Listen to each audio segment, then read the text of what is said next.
Здравствуйте, мои дорогие подписчики! Добро пожаловать на наш канал! Не забудьте подписаться на наш канал, чтобы быть в курсе новых видео. У двери Бейза показывает, что очень рада, что Хансер пришел в качестве уборщицы, и когда они входят, говорит: «Начните с моей комнаты».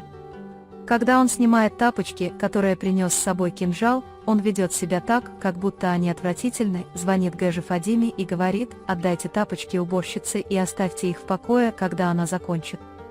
Когда госпожа Фадиме говорит: «Я не понимаю, что такое уборщица Хансер», Хансер говорит: «Сегодня я не госпожа Хансер, сестра Фадиме, я пришла на уборку». Когда он спрашивает, где переодеться, Бейза просит Гэжу Фадиме отвезти его в вашу комнату и переодеться там. Хансер приходит в комнату Бейзы с ведром для чистки в руке. Бейза говорит: «Начни с окон, не торопи их, если они мне не понравятся, я попрошу их почистить еще раз, берегите вещи моего сына, его отец сделал их все специально, не трогайте их. Твои грязные руки, если хоть один кусок сломается или повредится, я заставлю тебя заплатить, ты не сможешь себе этого позволить, даже если проработаешь 40 лет». Когда Хансер с грустью собирается начать уборку, он видит свадебную фотографию Бейзы и Джихана и расстраивается. Бейза тайком смотрит на него и радуется, потому что с такого расстояния он похож на печеночного кота. Когда госпожа Фадиме спрашивает, является ли госпожа Мукаддер уборщицей, госпожа Фадиме отвечает, что Ханчер пришла в качестве уборщицы. К нему тут же приходит госпожа Мукаддер и пытается его прогнать. Ханчер говорит: «Я пришла убрать особняк, в котором была женой». Когда госпожа Мукаддер настаивает на том, чтобы я отдал вам деньги и ушел, Ханчер говорит, что я никогда не получал ничего, чего не заслужил, и занимается своими делами. Потом он приходит к Бейзе и говорит, что там делает эта девушка, стой там. Когда Джихан идет в клининговую компанию и хочет расторгнуть контракт с Ханчером, он узнает, что Хансер пошел убирать особняк. Госпожа Мукаддер говорит: «Как можно скорее отправьте эту девушку из особняка», и когда она пытается дать ей пощечину, Бейза держит ее за руку, чтобы ей не пришлось ставить всех вас перед дверью, когда придет время. Бейза идет в комнату, предупредив Гульсюм, и оглядывается, чтобы что-нибудь сломать. Когда он отправляет Ханчера поесть, Хансер говорит, что я не буду есть, спасибо, просто выпью стакан воды и отдохну. Хансер приходит на кухню и просит у Гэжи Фадиме воды, но госпожа Фадиме спрашивает, можно ли это, и ставит суп. Когда госпожа Фадиме упоминает, что ей очень жаль Мелиха, Хансер чувствует себя обязанным сделать заявление, и госпожа Фадиме говорит: «Дело не в вас, это привычка моего сына». Когда Даггер возвращается в комнату, он с удивлением видит на полу сломанные безделушки. Когда Бейза злится и спрашивает, что ты сделал, Хансер говорит: «Ты хочешь неприятностей, но я все равно этого не сделаю, тебе придется вырезать это из моей дневной зарплаты», говорит Бейза, «твоей месячной зарплаты недостаточно». Чтобы заплатить за них, они имели сентиментальную ценность, их взял ее отец. Ханчер больше не может этого терпеть, а Бейза расстраивается, когда спрашивает, не приходит ли домой ее отец. Когда госпожа Фадиме говорит Айсу, что она неправильно поняла, что Ханчер проверял ее рот, Айсу злится на нее. Бейза говорит: «Джихан сказал тебе это, он был у меня на груди только прошлой ночью, что бы ты ни делал, с этого момента Джихан мой». Даггер говорит: «Что бы ты ни делал, ты очень беден, но больше всего мне жаль твоего сына. Пусть Бог сначала защитит его от тебя». Когда Бейза начинает бить себя, Хансер пытается остановить ее, и все в особняке бегут на звук их голосов. Когда госпожа Мукаддер спрашивает, что происходит, она говорит, что Бейза напал на меня. Когда она говорит, что кинжал бьет сам себя и причинит вред ребенку, госпожа Мукаддер поворачивается к Бейзе и злится, говоря ей, чтобы она опомнилась. В этот момент в комнату входит Джихан и кричит: «Бейза!». Бейза говорит, что вы прибыли как раз вовремя, эта мерзкая женщина уничтожила вещи нашего сына. Когда Джихан спрашивает, кто из вас это сделал, Ханчер отвечает: «Не нужно никого винить, это моя работа, мне позвонили, я пришел и ухожу, никого не обвиняя». Когда Джихан зовет ее, и Бейза говорит: «Я не могу тебе поверить, ты собираешься последовать за ней». Джихан сильно толкает ее за руку и идет за Хансером. Тогда я останавливаю его и говорю: Ты понимаешь, почему я не хочу, чтобы ты выполнял эту работу? Люди говорят, чтобы навредить нам, пойми, что я не могу оставить тебя в покое. Даггер говорит, что я не одинок, у меня есть семья, и уходит. Пока Бейза все еще намеренно кричит и говорит: посмотрите на нее, приходит Джихан и высылает всех наружу. Госпожа Мукаддер, я говорил с Ханчером, я сказал ему идти, но он не пошел, когда я сказал сын, я тоже сказал Бейза, но он не послушался. Откуда мне знать, может ли человек вернуться? Дом, где она жена, служанка. Затем Джихан говорит: мама, выходи тоже. Он думает, что Джихан гонится за кинжалом, и говорит: оставьте его в покое. Оглядываясь назад, она понимает, что это тот мужчина, который приставал к ней раньше. Когда мужчина злится, спрашивая, что ты делаешь после меня, он говорит: я ждал предложения о работе, я не буду окунать твою руку в холодную воду, а Хансер бьет его сумкой в руке. И бьет его с криком, называя его бесчестным, бесчестным и безнравственным. Мелих продолжает видеться с ним, но когда Хансер доставляет ему неприятности, Мелих приходит и злится, спрашивая: преследуешь ли ты еще эту женщину? Мужчина убегает, говоря, что на этом дело не закончится, я ткну твой нос этим носом.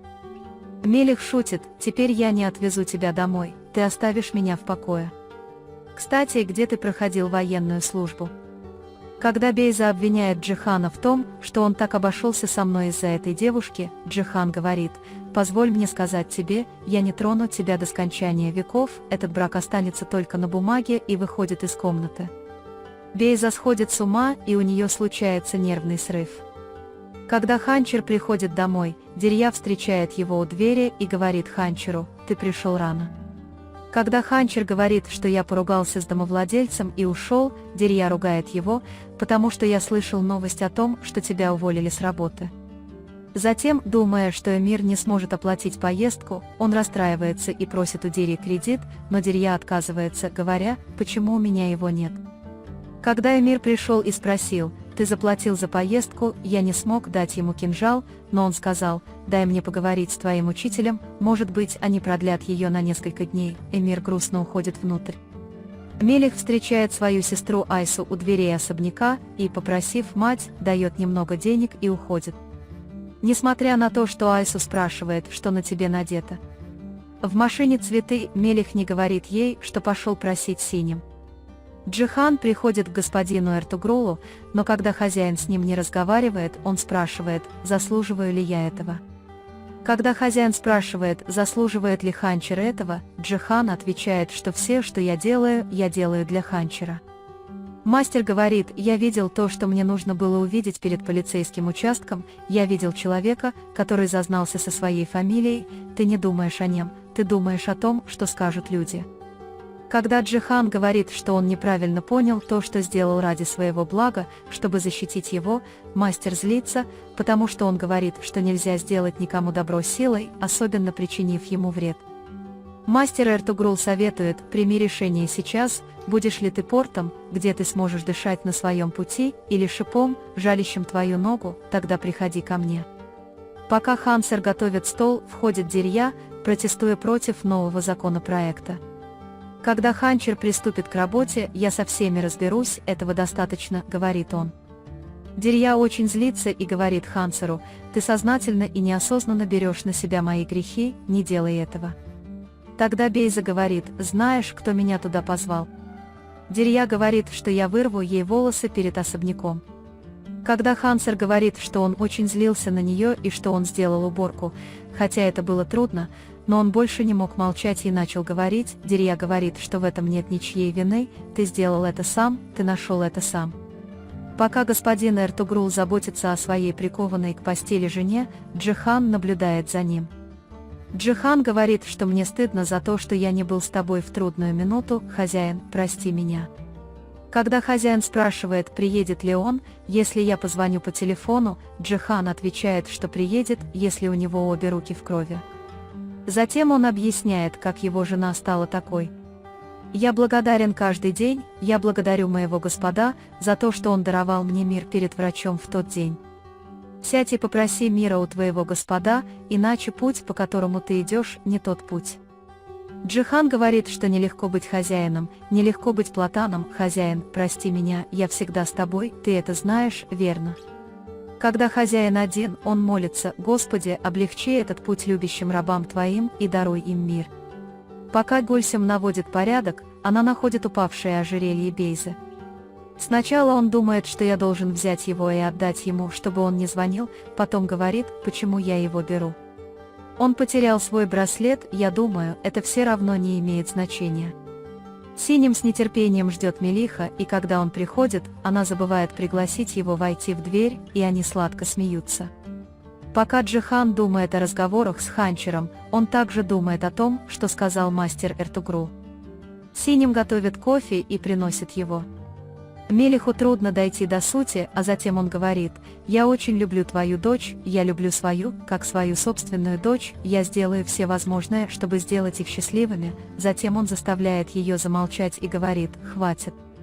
Для меня ваша свадьба состоится немедленно, никому об этом не объявляя».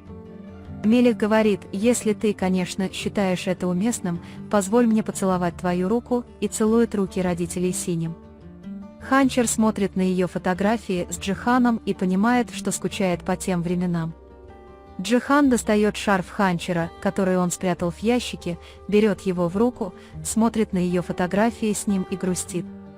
Эртугрул вспоминает, что сказал мастер, и думает над словами: «Ты будешь Платаном, он придет и опирается на тебя, когда захочет, будешь ли ты деревом, под которым кинжал будет отдыхать на дороге, по которой он идет, или ты шип, ужаливший его в ногу». Вы можете поделиться своим ценным мнением в разделе комментариев. Не забудьте подписаться и включить уведомления, чтобы видеть больше видео. Увидимся в следующем видео. Береги себя. До свидания.